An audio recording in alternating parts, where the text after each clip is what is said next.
Hi guys, I'm Taylor. I'm going to be doing a reading on white supremacy culture, and this comes from Reverend Karen Quinlan, who is a white Unitarian Universalist minister at the James Reeb Unitarian Congregation in Madison, Wisconsin. And I'd just like to say one thing about that isn't written on here, but I'm sure that Ann and Sarah expect me to elaborate a little bit. James Reeb was actually a Unitarian minister that went with a group of Unitarian ministers to Selma in 1965 to march with African American activists, and he was unfortunately beaten to death down there. And I know this because he went to St. Olaf College, and What color was he? he was white. He was white. He was white, and so he went to St. Olaf College, and I just remember seeing a plaque about this, walking past it a bunch, and so that's why I had to share. So the reading is this. The Quaker activist and songwriter Carrie Newcomer sings these words of encouragement. Come on and look inside you. It's the best place to start. The greatest revolution is a simple change of heart. We think we have to change all those things that are happening out there, and that change can happen as a direct result of our actions. And sometimes this is true, especially in the arena of social change, where we need to very intentionally build momentum to create more just conditions. But more often, I'm learning true change happens only when we take the time and the risk of sitting with something hard. True change in the world is intimately related to our internal transformation, which is intimately related to our presence to ourselves. Culture is simply everything that's around us. At some point in our lives, we learn that there are other ways of being. Our human tendency is to think that ours is better than theirs. When we are white, thinking that ours is better is supported by the fact that our social and political systems have literally been built through this same frame of thinking. We learn that our way is the right way and it is the best way. Simply put, this is white supremacy culture.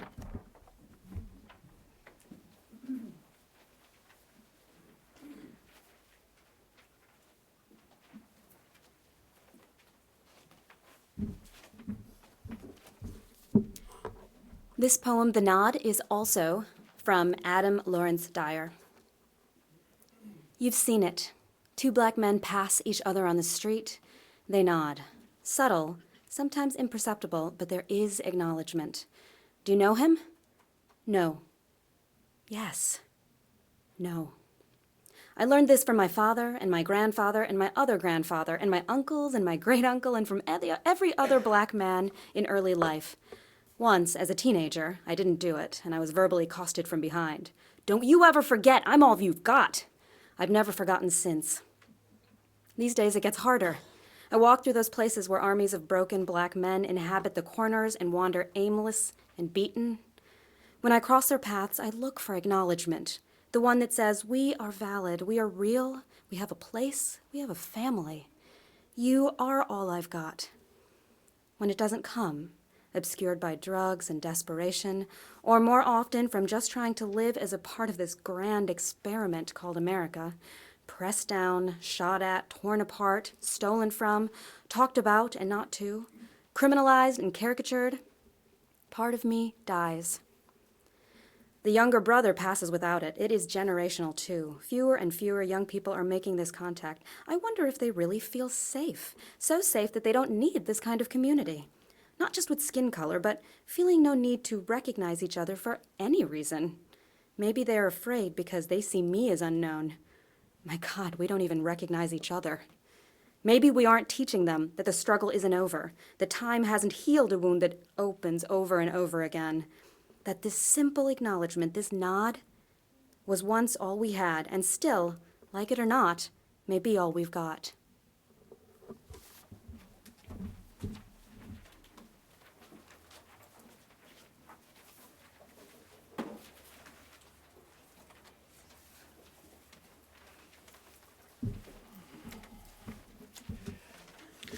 John A. Powell, the lowercase is intentional, is a law professor and executive director of the Haas Institute for a Fair and Inclusive Society at the University of California at Berkeley. The invisibility of whiteness means that one doesn't have to notice that one is white. So there are people, and then there are black people. There are people, and there are Latino people. And people, just folks, turn out to be white, but we don't notice it. White people have the luxury of not having to think about race. That is a benefit of being white, of being part of the dominant group, just like men don't have to think about gender. The system works for you, and you don't have to think about it. So they live in white space, and then they don't have to think about it. First of all, they think about race as something that belongs to somebody else. The blacks have race, maybe Latinos have race, maybe Asians have race, but they're just white. They're just people. That's part of being white.